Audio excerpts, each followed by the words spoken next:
मनीष गर्ग, खबर रामपुर यूपी।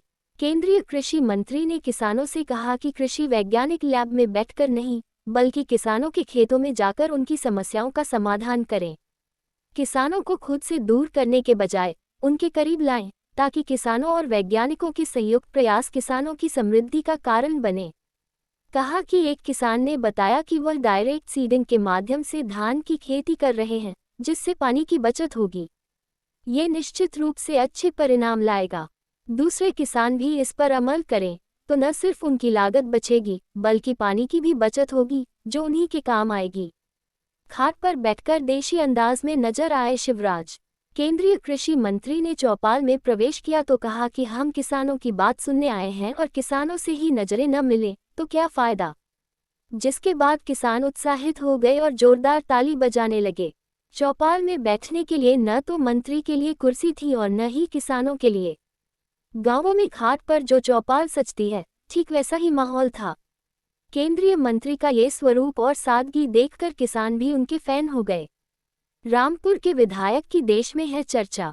केंद्रीय कृषि मंत्री शिवराज सिंह चौहान ने कहा कि रामपुर के विधायक आकाश सक्सेना तो सिर्फ रामपुर में ही नहीं, बल्कि पूरे देश में चर्चित हैं। ये सुनते ही पूरा पंडाल तालियों से गूंज उठा। ये लोग रहे उपस्थित। चौपाल में उप कृषि राज्य मंत्री बलदेव सिंह औलख, शहर विधायक आकाश सक्सेना, मिलक विधायक राजबाला, भाजपा के जिला प्रभारी राजा वर्मा, जिलाध्यक्ष हरीश गंगवार, पूर्व विधायक बीना भारद्वाज, अर्चना गंगवार, मोहन कुमार लोधी, अशोक विश्नोई, रविंद्र सिंह रवि, सुरेश गंगवार, सुभाष भटनागर, अभय गुप्ता, जगपाल यादव, उप कृषि निदेशक रामकिशन सिंह, जिला कृषि अधिकारी कुलदीप सिंह राणा, भूमि संरक्षण अधिकारी डॉक्टर भगवत सरन सहित काफी संख्या में किसान मौजूद रहे।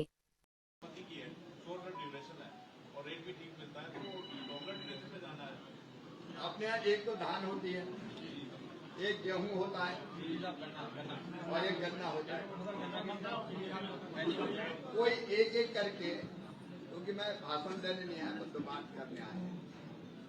इनमें समस्या क्या है, रिसर्च क्या होना चाहिए, शोध क्या होना चाहिए, कृषि विभाग को क्या करना चाहिए। पहला धान के बारे में अगर आपको लगता हो कि ये और हो जाए, रिसर्च शोध कोई और चीज, तो इससे ज्यादा फायदा होगा। क्योंकि पहले ये होता था कि वैज्ञानिक खेतों में नहीं जाते थे, लैब में रिसर्च करते थे। इस बार हमने तय किया कि सारे वैज्ञानिक, कृषि विभाग का अमला, केंद्र का, राज्य का, एग्रीकल्चर यूनिवर्सिटी और केवीके, ये सब खेतों में, गांव में किसानों के बीच जाएंगे।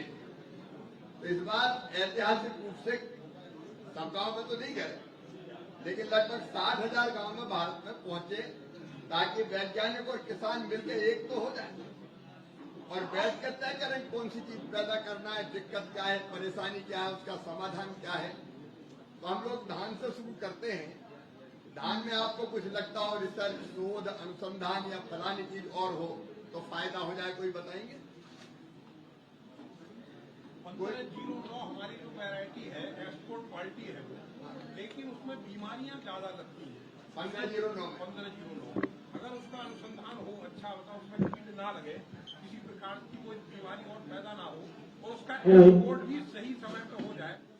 पिछली बार एक्सपोर्ट अच्छा हुआ था, लेकिन इस साल जो अभी बीता साल गया है, इस बीते साल में रेट बहुत डाउन रहे, इसलिए इस बार किसान ने उसको कम लगाया है। तो उस पर अच्छा रिसर्च हो तो बीमारी ना आए, और उसका एक्सपोर्ट होने के लिए इसका मतलब ऐसा कुछ प्रबंध किया जाए ताकि वो माल यहाँ से सीधा एक्सपोर्ट हो। ये जरा नोट करें, 1509 में रोग लग रहे हैं, रोग कैसे कम लगे उस पर रिसर्च होना चाहिए। तो रिसर्च का एक विषय हमको ऐसा मिल गया, कम से कम कीटनाशक का उपयोग करना पड़ेगा।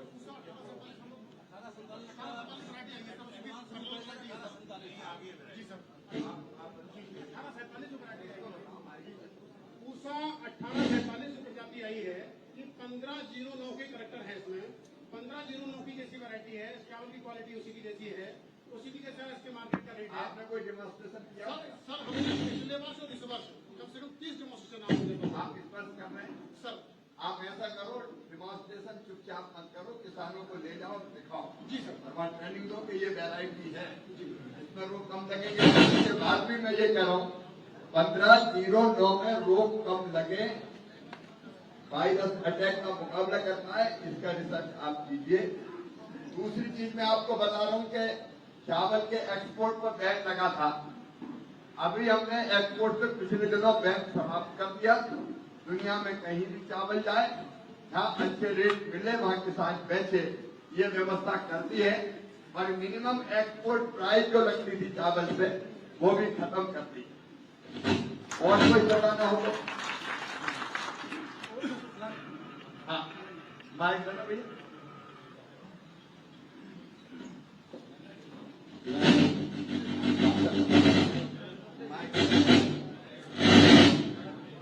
खड़ा बगल में खड़ा, इसमें खराब हो रहा है थोड़ा। मैं ये कहना चाहता हूँ कि धान की बुवाई चल रही है, जुताई चल रही है, और हमारे यहाँ सीमांत किसान भी हैं, लघु किसान भी हैं और बड़े किसान भी हैं। तराई इससे हमारे माननीय मंत्री जी भी आते हैं और बहुत डेवलप्ड एरिया है। लेकिन छोटे किसानों की समस्या, जैसे प्रधानमंत्री जी ने आपने बड़ा जोर दिया है सोलर पैनल पे, अगर सोलर पैनल हमें बिना लॉटरी के कृषि विभाग जो आवेदन करे उससे मिल जाए मिनिमम प्राइस पे, तो 12 की न्याय हो जाएंगे, किसान माला माल हो जाएगा। ये सोलर भैया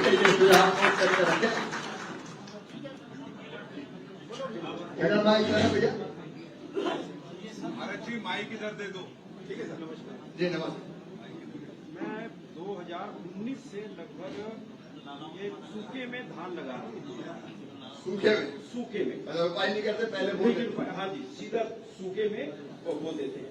ये DSR विधि से, ये बहुत अच्छी टेक्निक है जिसमें भूमि का जल संरक्षण भी होता है, जो हम वाटर रिचार्ज भी होता है और वाटर की 40% बचत भी होती है। आपका शुभ नाम? अनूप वीर सिंह। अनूप जी, गांव कौन सा है? कौशलगंज। सर जी मेरे गांव में जब मैं बोल रहा था तो मेरे पास आई, तो उसमें समस्या एक है कि हम लोगों को मशीनों, उसको बोने के लिए अब मशीनें आ गई हैं, तो वो मशीनों की अवेलेबिलिटी नहीं है। और दूसरी उसमें एक समस्या और है कि पंजाब हो गया, हरियाणा हो गया, यहाँ पर सरकार जो है सब्सिडी देती है जो किसान बोते हैं। शायद पंजाब में 1500 रुपए पर एकड़ और हरियाणा में 4000 रुपए पर एकड़ के हिसाब से सरकार किसान प्रोत्साहन राशि देती है। ये दो ही समस्या सर। एक तो अनूप जी ने जो बात बताई कि जब हम रुपाई करते हैं तो पानी भरना पड़ता है, पानी भरने में खर्चा भी होता है, मजदूरी भी होती है। आप डायरेक्ट सीडिंग की बात कर रहे हैं कि सीधे ही बोती और बाद में पानी दे दिया, यही। तो इसकी मशीनों की कमी है। वैसे तो मशीनें अब काफी बनने लगी, लेकिन कैसे विस्तृत होना चाहिए, ये लेके इसका काम करना पड़ेगा हमको। इस साल तो पानी हो रही, लेकिन ये देखना चाहिए इस इलाके में अगर कहीं डायरेक्ट सीडिंग हो रही है तो वहाँ मशीन की दिक्कत ना हो। किसान के पानी की बचत है। और जो इस समय प्रॉब्लम है कि पानी हुआ फसल उसका होने का, अगर होने की मशीनें आ गई हैं, मशीनें उसमें सिर्फ कम छोटे कुएं से 7-8 एकड़ 8 किलो में पूरा एकड़, और अब दवाई भी ऐसी आ गई जो घास बिल्कुल खत्म कर देती है, तो गेहूं का धान खड़ा रहता है, उसे किसानों को इस समय लाभ हो रहा है।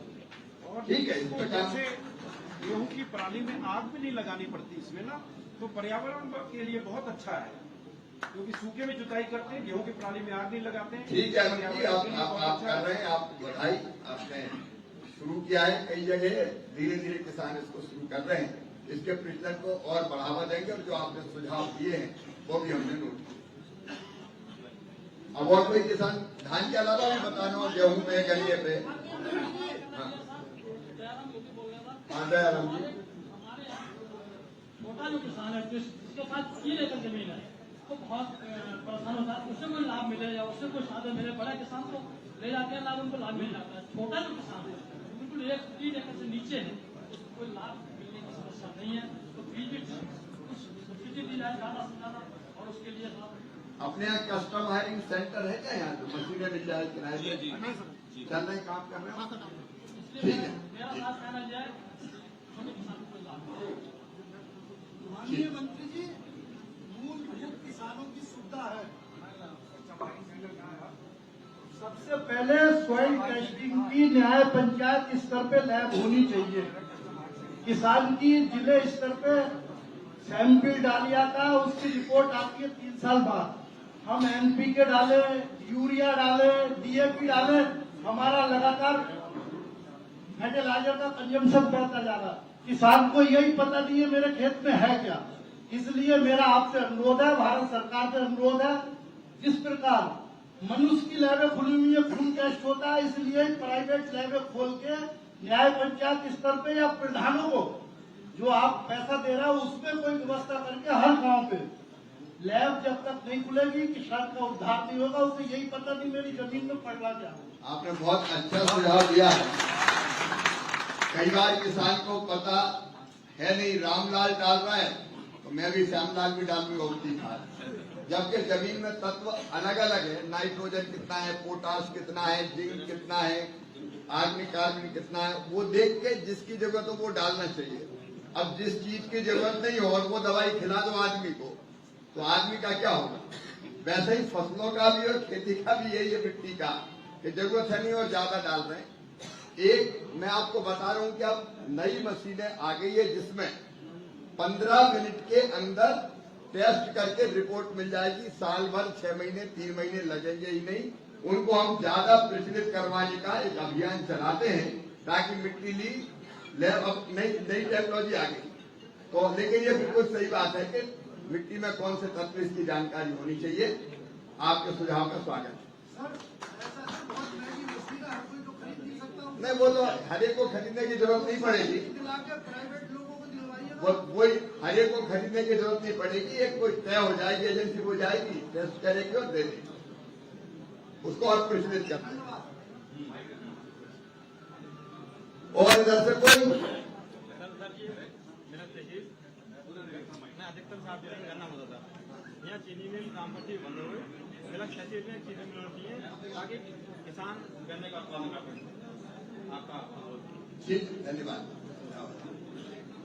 इधर और देते माननीय मंत्री जी, मैं आपका ध्यान इधर देते मैं आपका ध्यान इस ओर भी आकर्षित करना चाहूंगा कि हालांकि हमारा जनपद रामपुर तो उत्पादन के दृष्टिकोण से और क्वालिटी के दृष्टिकोण से बहुत ज्यादा कॉन्शियस है। हमारे यहाँ जैसे कि सपोज अगर हम गेहूं की बात करें तो गेहूं का जो किसान है हमारे जनपद रामपुर का वो बहुत अच्छी क्वालिटी पैदा करता है और उसका हम लोग सीड प्लांट वाले लोग या काफी लोग उसका अच्छे रेट पर परचेज भी कर लेते हैं। लेकिन अगर हम ऊपर की बेल्ट में जाएं, पटवाई चले जाएं और ऊपर की बेल्ट में चले जाएं तो वहां का उनकी जो उत्पादन जो है वो उस रेट पर जो सरकार का MSP है उस रेट पर बिक ही नहीं पाता। उसके लिए क्या है कि सिस्टम ये है कि भाई आपको आज एक सेंटर पे 300 कुंटल गेहूं तुलेगा या 700 कुंटल गेहूं तुलेगा या 1000 कुंटल गेहूं तुलेगा।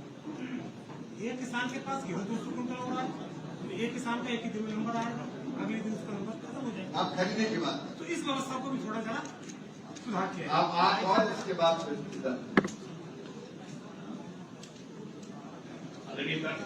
अभी जैसे आपने बताया कि 1847 या दूसरे प्लान में इसमें सबसे बड़ी प्रॉब्लम हमारे यहाँ बघेली रोग, उसका अभी तक जहाँ तक मेरा आइडिया है कि उसका कोई भी समाधान नहीं। कौन सा बघेली रोग आता है धान में, हाँ जी, वो ऊंचा हो गया तो पौधा सूख जाता।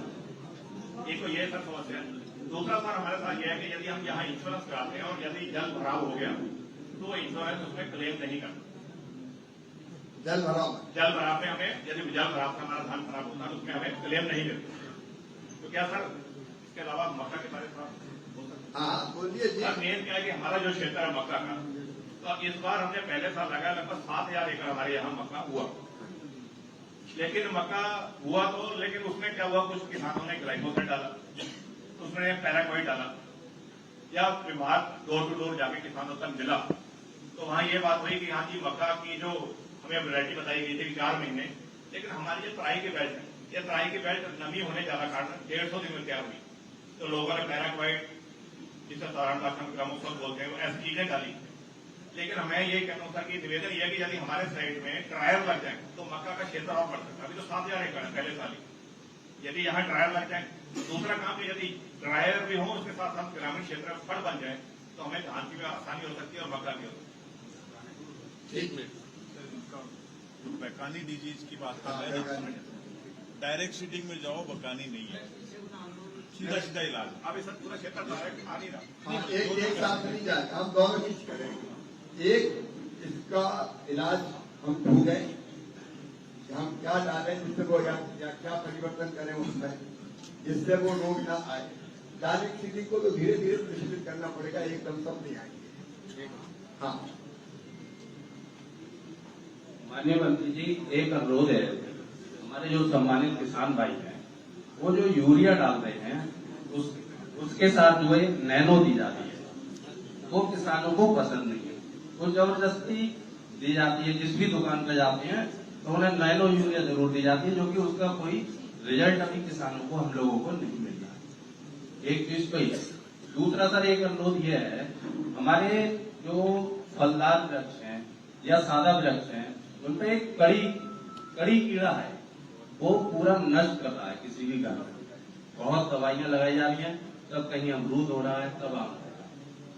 और एक मैं सरकार की तरफ से जो हमारी बिलासपुर विधानसभा में हमारे माननीय जिलाधिकारी महोदय द्वारा किसानों के हित में एक बहुत अच्छा मुहिम चला के एक 51 किलोमीटर की जो नदी बंद थी वो चालू की गई है हमारे जिलाधिकारी महोदय जी द्वारा, माननीय मंत्री जी द्वारा। उसके लिए आप सबका बहुत बहुत ये जो दो चीजें हैं सर, इसमें बहुत दिक्कत है। किसान भाइयों, अभी विकसित कृषि संकल्प अभियान के अंतर्गत भी, जो कि मेरे पास DGICR राजवीर जी कृषि विज्ञान केंद्र के लोग भी है, रामपुर के विधायक तो आजकल पूरे देश में उनका चर्चा हो रही है, पूरे देश में चर्चा हो रही है, वो भी है। और हमारी राजबाला बहन पड़ोसी क्षेत्र की विधायक भी बाकी साथी है। समय की सीमा है, अभी 3-4 चीजें मैं केवल आपको बताना चाहता हूँ। एक तो अब जो रिसर्च और शोध करेगी हमारे वैज्ञानिक, 16,000 वैज्ञानिक है खेती में, 16,000। अभी तक ये रिसर्च होता था दिल्ली में या लैब में बैठ। हमने तय किया कि लैब में रिसर्च नहीं होगा, जो किसान की जरूरत है और जो कठिनाई है उसको देख के रिसर्च किया जाएगा, ताकि रिसर्च का फायदा सीधे सीधे किसानों को मिले। ये तय कर दिया है। और जैसे अभी खरीफ में किया, वैसे रबी में भी 15 दिन के लिए वैज्ञानिक फिर आपके बीच आएंगे और जो आप बताओगे उन क्षेत्रों पर रिसर्च करेंगे। एक बात। दूसरी बात, अभी जो आपने कही कि एक खाद लेने जाओ तो एक के साथ एक बोतल पकड़ा देते हैं। एक बात मैं साफ कह रहा हूं, कृषि मंत्री के नाते किसी भी किसान को कोई दुकान जबरदस्ती कोई खाद जो वो न चाहे, लिक्विड हो चाहे कोई हो, नहीं दे सकता। इसकी वैधानिक व्यवस्था की जाए। ये दादागिरी नहीं चलेगी कि ये यूरिया चाहिए तो ये दे जाओ, इसकी वैधानिक व्यवस्था करेंगे। एक बात,